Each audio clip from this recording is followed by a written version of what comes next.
going, YouTube? My name is Blake Yarbrough and welcome back. This is going to be maybe my favorite video of the year. We have a very old looking Nike box over here on my right, your left. A brand new Nike box over here on the right. Same shoes inside.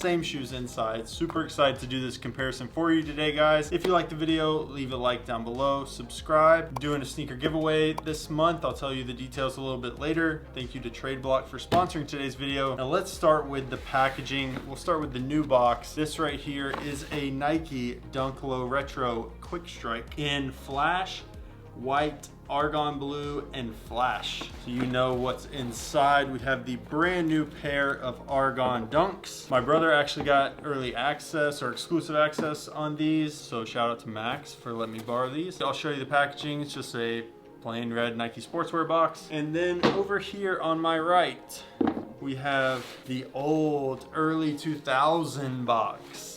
Orange, brown, just a beautiful looking box. Same thing, Nike Dunk Low Flash, white, argon blue. Now the difference would be that there's no flash at the end, but we will get you a close-up of this beautiful label. And inside, a DS dead stock pair of Argon Dunks. I lucked up on these on the internet and had to make the purchase. They're in my size 11, dead stock. I wanted to make the content for you guys, but this is a shoe I really like a lot. I was very excited to see them being retroed because these are hard to find in any condition. So to find a DS pair, super special.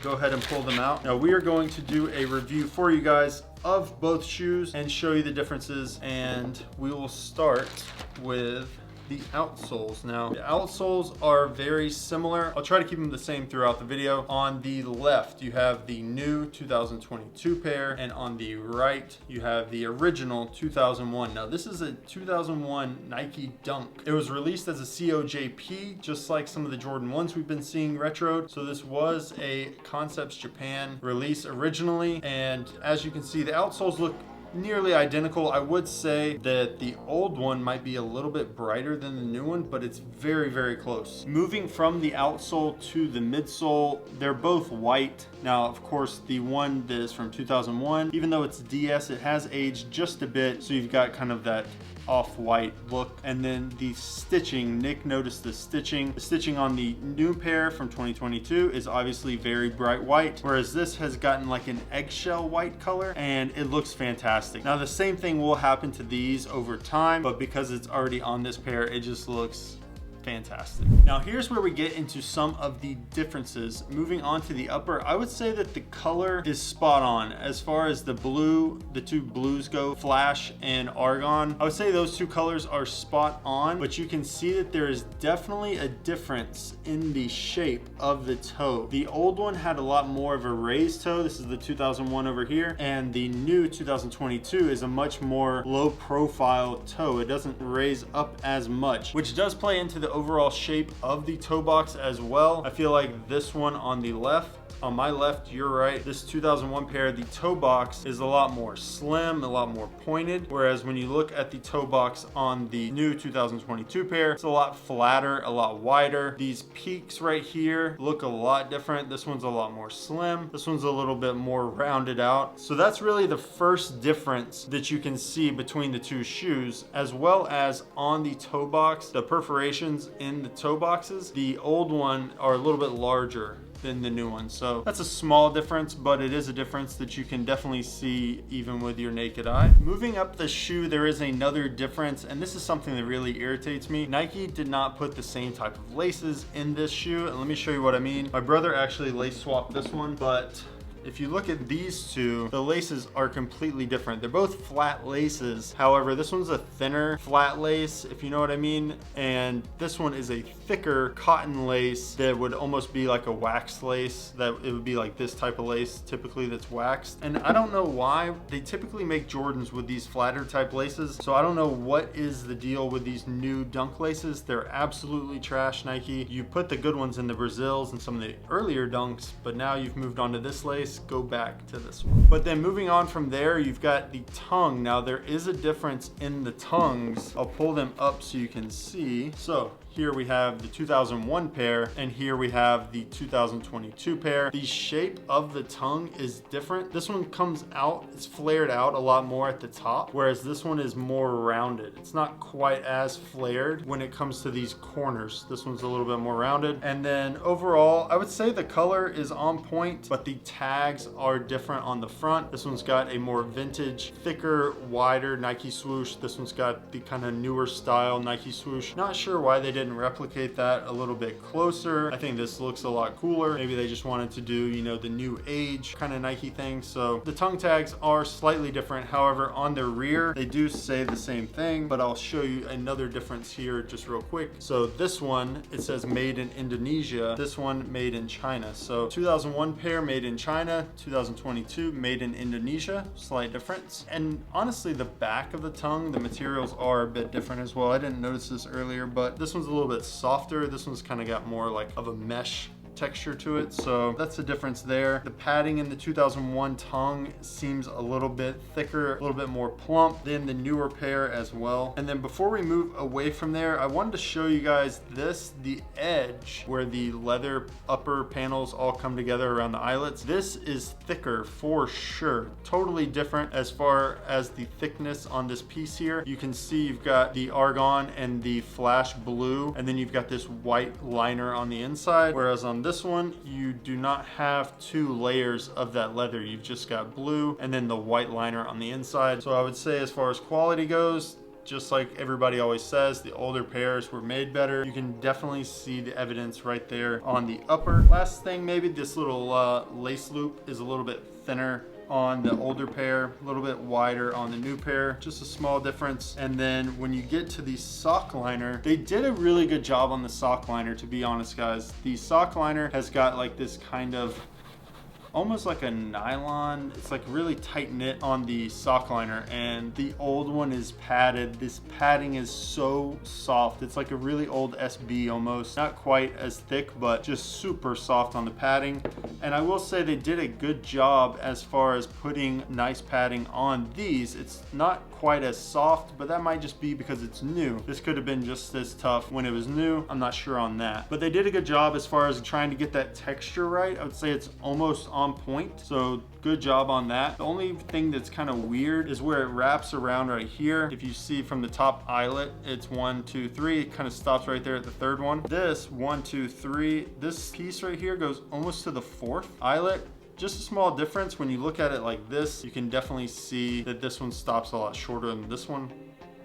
Not sure why they didn't mimic that a little bit closer. And then this is probably the biggest difference to me is the heels. So I'm gonna switch this around. Let's see, we'll do it like this. So here is the 2001 pair. This is the 2022 pair. First of all, I'll give you the aerial view. You can see that the shape is completely different. The 2001 pair is a lot more narrow in the heel. The 2022 pair is a lot wider of an opening. For whatever reason, it should be like a little bit more like that. So it looks like they just kind of got the shape a little bit wrong. And then here on the heel, you've got the same look. However, the 2001 pair is a lot more slim. This one comes out a bit wider. And then when it comes to the Nike logos, the new pair, the Nike is a lot more embossed and there's more spacing between each letter. So this seems kind of like it's done nicer than the old pair, to be honest. This looks more clean for sure. I like the slimmer shape of this one compared to this one, but on foot, you probably wouldn't even notice that. And then I would say kind of this material right here, this blue in between, this is a lot more raised. We'll get a good shot, but this seems a lot more raised, whereas this is pretty flat here on the new pair. But overall, guys, I would say Nike did a really, really good job on these. Like, to be a 21-year-old sneaker, this one has held up really well. It's brand new. I do plan on wearing these. I feel like it's possible to wear them and, you know, be careful in these. I think they'll break in fine. Typically these Dunks and Jordan 1s are able to be worn later on in life when compared to like a Jordan that would have a different type midsole. So I do plan on wearing these. I don't know when I'm going to wear them for the first time, but before I show you the last few details and differences of these two Argon Dunks, I wanted to unbox another sneaker real quick. Okay, so today I got these in the mail, like literally got them maybe 30 minutes ago. It's a shoe that I got from Trade Block. So if you guys haven't downloaded Trade Block yet, you should, because it's a great way to trade shoes. And the thing is, it makes so much sense because most people, including myself, would sell a sneaker if you're maybe trying to buy another sneaker. So you're gonna lose fees on selling the sneaker. Then you're gonna pay fees when you buy the next sneaker. Why would you not just trade them? There are some fees associated, but this shoe just came to me, which you may or may not know. Super stoked to get this pair. I think